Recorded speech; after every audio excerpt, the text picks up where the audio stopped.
हम भारत के लोग, हम भारत के लोग,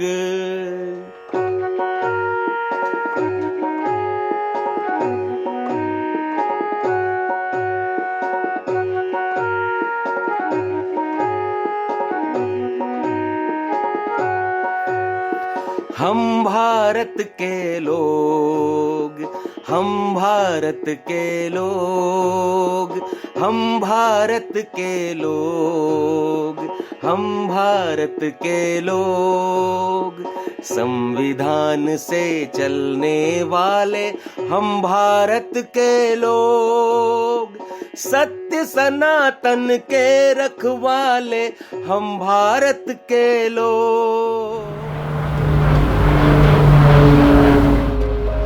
1940 में जर्मनी ने ब्रिटेन पर ताबड़तोड़ हवाई हमले शुरू कर दिए। इन हमलों को बैटल ऑफ ब्रिटेन कहा गया। पूरी तरह से हवा में लड़ी जाने वाली ये विश्व की पहली लड़ाई थी। एशिया के मोर्चे पर जापान भी ब्रिटेन को मात दे रहा था। 1941-42 में ब्रिटेन को पूर्वी एशिया में विशेष रूप से सिंगापुर और बर्मा में जापान के खिलाफ कई बड़ी हार झेलनी पड़ी। फरवरी 1942 में सिंगापुर में 80,000 राष्ट्रमंडल सैनिकों को बंदी बना लिया गया।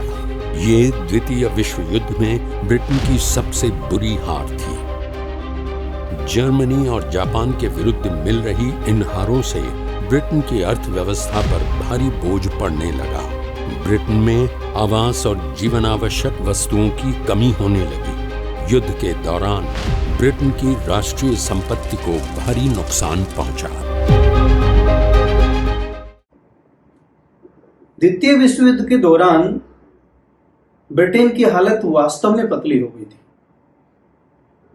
भूमध्य सागर के आसपास जर्मनी अन्य देशों पर आक्रमण करके और उन्हें अपने कब्जे में ले रहा था।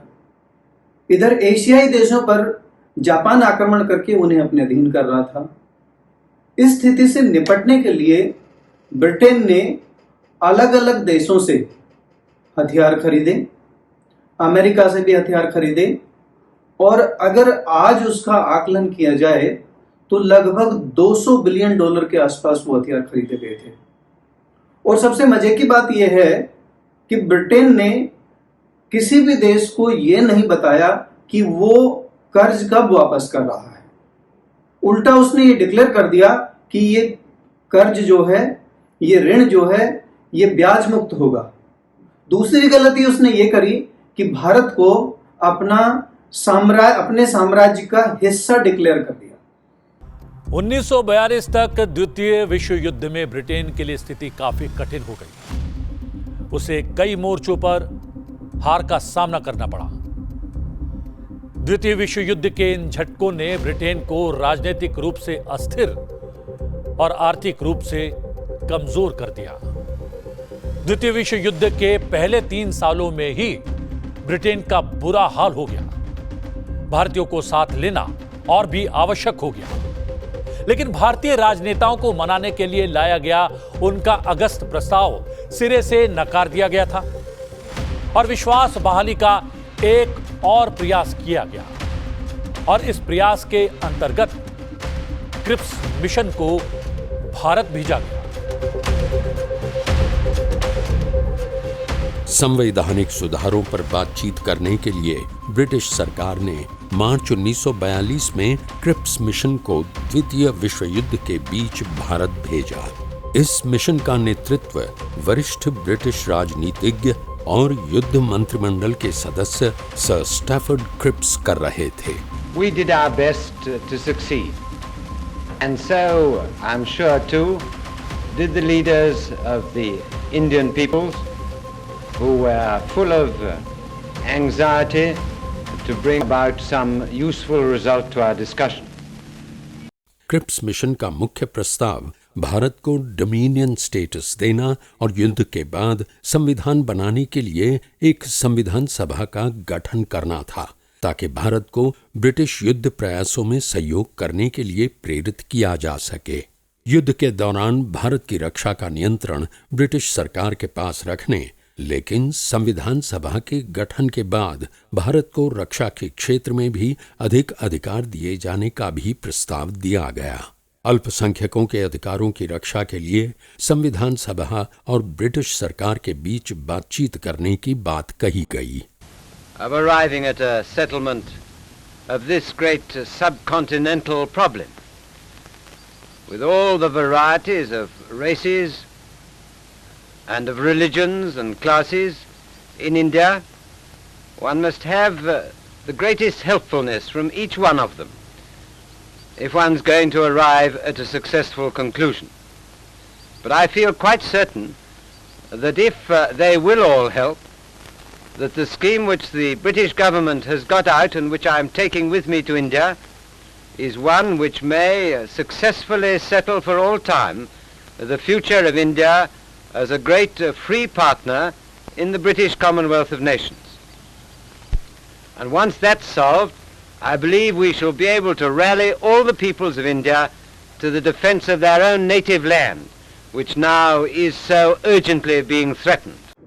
मार्च 1942 को क्रिप्स मिशन भारत आता है और क्रिप्स चर्चिल मंत्रिमंडल में, जो गठबंधन देशों का मंत्रिमंडल था, उसमें युद्ध मंत्रिमंडल के हिस्सा थे। क्रिप्स ने भारत में आकर अपनी योजनाओं का पिटारा खोल दिया।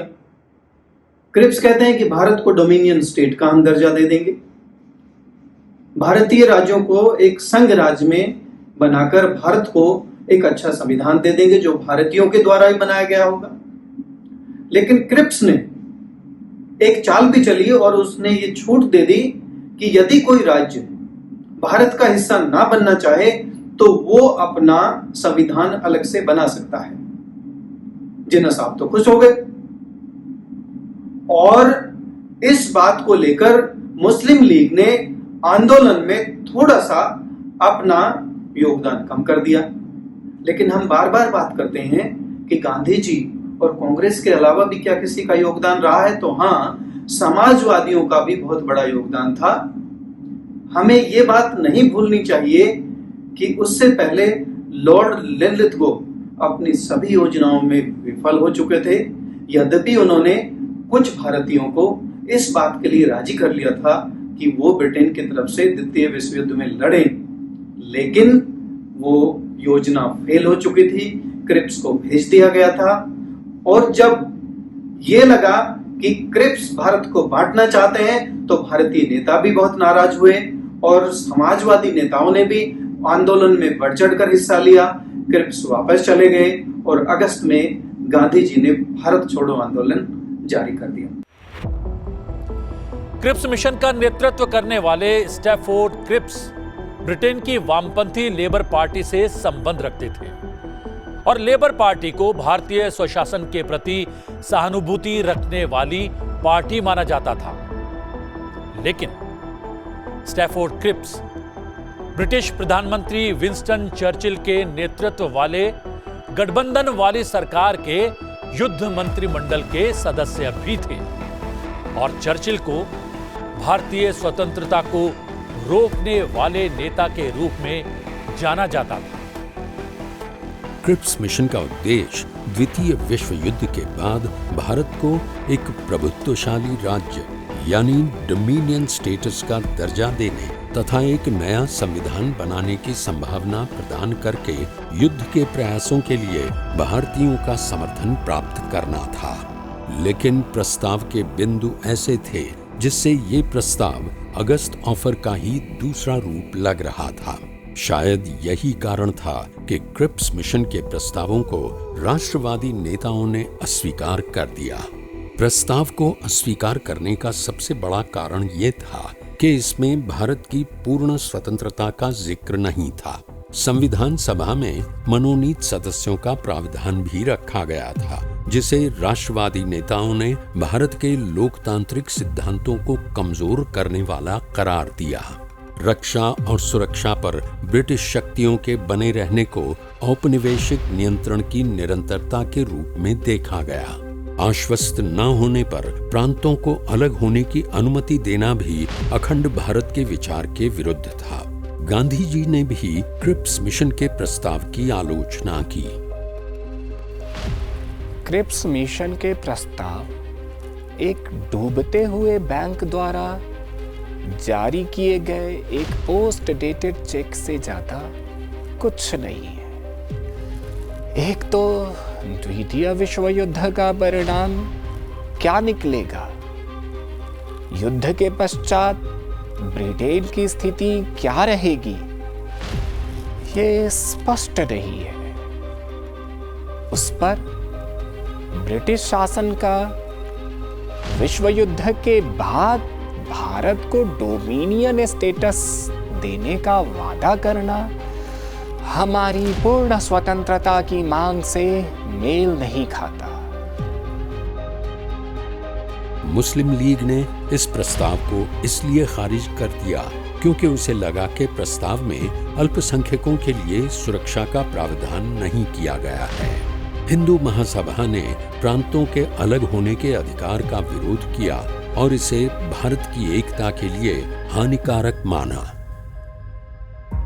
भारत के उदारवादी नेताओं ने क्रिप्स मिशन के इन प्रस्तावों को राष्ट्रवादी आकांक्षाओं को पूरा करने के लिए कमजोर और अपर्याप्त माना। हिंदू बहुसंख्यकों के प्रभुत्व का भय दिखाते हुए मुस्लिम लीग ने एकल भारतीय संघ के विचार का विरोध किया। संविधान सभा के गठन के लिए प्रस्तावित तंत्र और मुसलमानों के लिए आत्मनिर्णय के अभाव की आलोचना की गई। लीग का मानना था कि प्रस्ताव पाकिस्तान की मांग को पर्याप्त रूप से संबोधित नहीं करता है। अगस्त प्रस्ताव की ही तरह क्रिप्स मिशन भी विफल हो गया, लेकिन क्रिप्स मिशन की विफलता ने एक नए स्वतंत्रता आंदोलन को जन्म दिया और उस आंदोलन का नाम था भारत छोड़ो आंदोलन।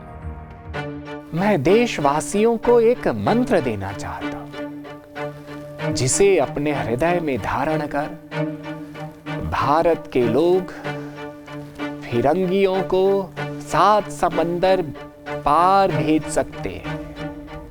और वो मंत्र है, करो या मरो। या तो हम भारत को स्वतंत्र कराएंगे या फिर भारत को स्वतंत्र कराने के प्रयास में अपनी जान दे देंगे।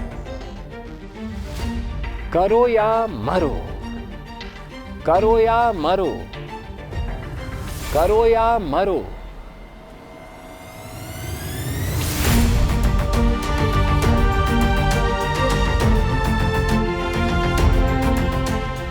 क्रिप्स मिशन की विफलता के बाद गांधी जी ने ब्रिटिश शासन के विरुद्ध अपना तीसरा बड़ा आंदोलन छेड़ने का निर्णय लिया। 8 अगस्त 1942 की शाम को तत्कालीन बंबई के अखिल भारतीय कांग्रेस कमेटी के सत्र में अंग्रेजों भारत छोड़ो का नारा दिया गया। गांधी जी का आजादी का नया मंत्र करो या मरो देखते ही देखते पूरे देश के लिए स्वतंत्रता का तराना बन गया। देशवासियों में स्वतंत्रता पाने का एक नया जोश उत्पन्न हो गया। पूरा देश गांधी जी के आजादी के इस नए मंत्र को जपता हुआ सड़कों पर उतर आया। ब्रिटिश सरकार गांधी जी के आंदोलन को मिले इस व्यापक प्रतिसाद से घबरा गई। 9 अगस्त 1942 को दिन निकलने से पहले ही कांग्रेस वर्किंग कमेटी के सभी सदस्यों को गिरफ्तार कर लिया गया और कांग्रेस को गैर कानूनी संस्था घोषित कर दिया गया। गांधी जी को भी गिरफ्तार कर लिया गया। गांधी जी और सरोजिनी नायडू को पुणे के आगा खान पैलेस में, राजेंद्र प्रसाद को पटना जेल में, अन्य प्रमुख आंदोलनकारी नेताओं को अहमदनगर के किले में नजरबंद कर दिया गया। ब्रिटिश सरकार ने आंदोलन को दबाने के लिए पुलिस को पूरी छूट दे दी। सरकारी आंकड़ों के अनुसार इस जन आंदोलन में 940 लोगों की मौत हो गई, 1630 आंदोलनकारी घायल हो गए। 18,000 लोग नजरबंद कर दिए गए। 60,229 को गिरफ्तार कर लिया गया।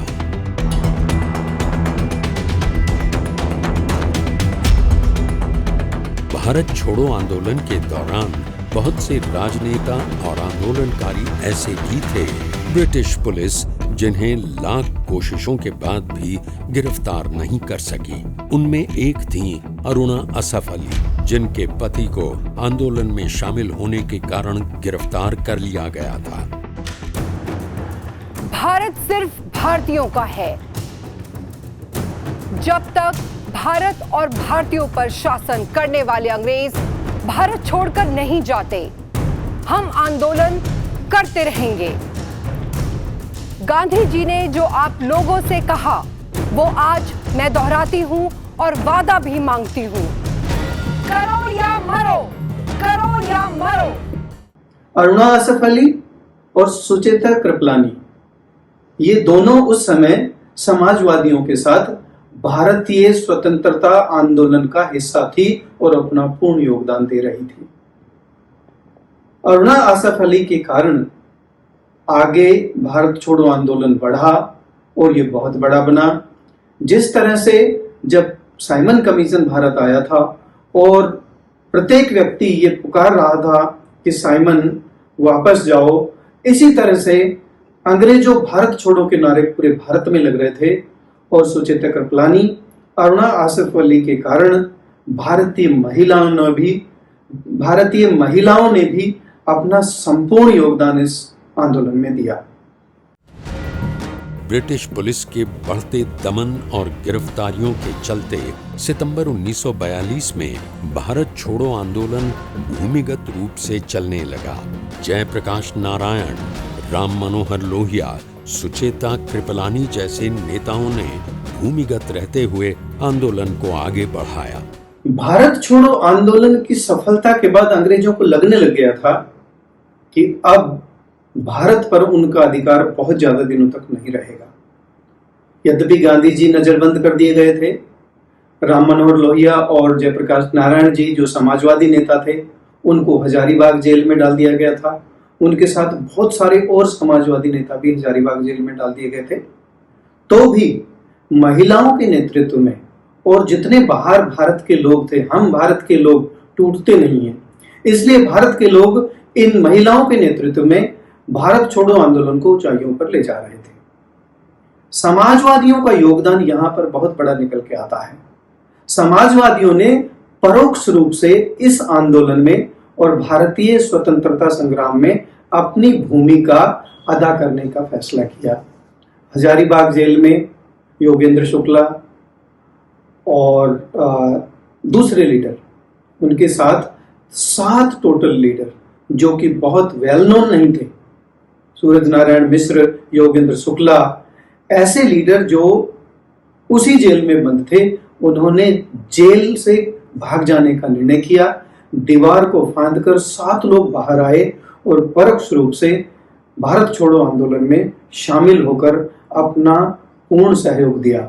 अंग्रेजों को ये लग गया था कि अब भारत उनके हाथ से फिसल रहा है। उन्होंने भारत को बांटने की साजिश रची।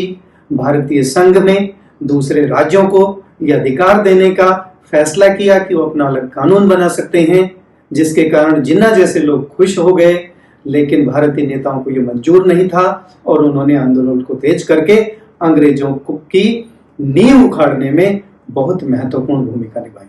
उषा मेहता ने मुंबई से रेडियो पर देशवासियों से भारत छोड़ो आंदोलन से जुड़ने का आह्वान किया।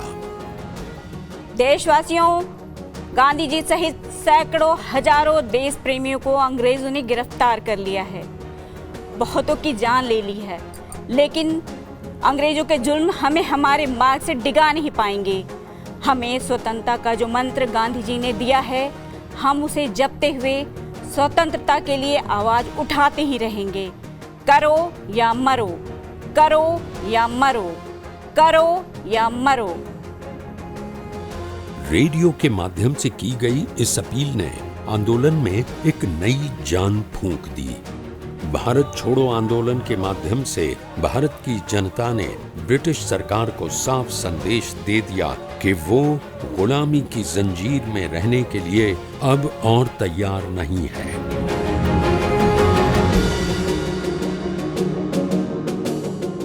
महात्मा गांधी ने 1942 के भारत छोड़ो आंदोलन का मूल मसौदा अपने हाथों से लिखा था और इस मूल मसौदे के कई कागजात 26 मई 1942 को ब्रिटिश पुलिस द्वारा जब्त कर लिए गए और उस मसौदे के अनुसार गांधी जी ने ब्रिटिशर्स के विरुद्ध भारत छोड़ो आंदोलन उस समय चलाया जब जर्मनी और जापानियों के युद्ध में जीतने और ब्रिटेन के हर मोर्चे पर हारने के समाचार आ रहे थे।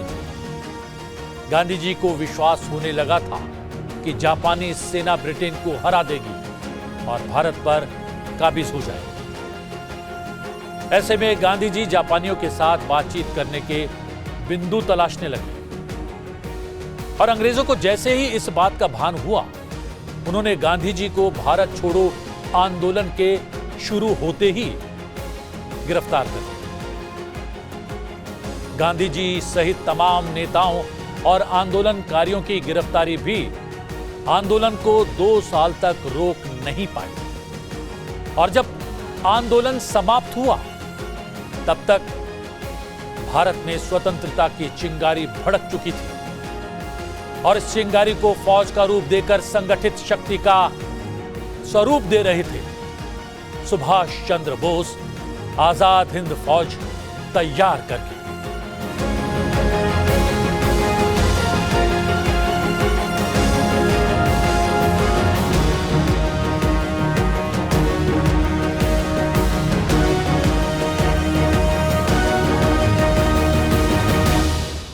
हम भारत के लोग, हम भारत के लोग,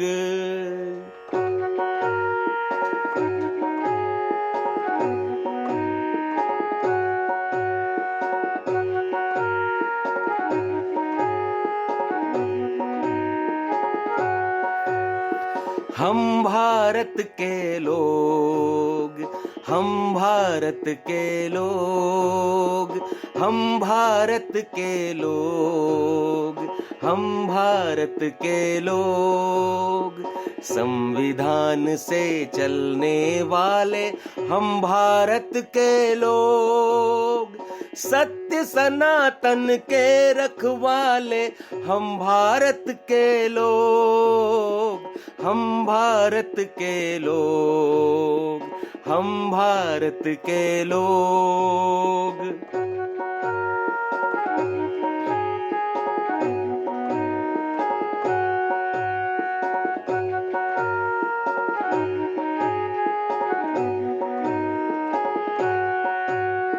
राम राज्य के आदर्शों को संविधान से जोड़ा, लोक संस्कृति और सभ्यता को विधान से जोड़ा, संकल्पों से बढ़ने वाले हम भारत के लोग, सत्य सनातन के रखवाले हम भारत के लोग, हम भारत के लोग, हम भारत के लोग।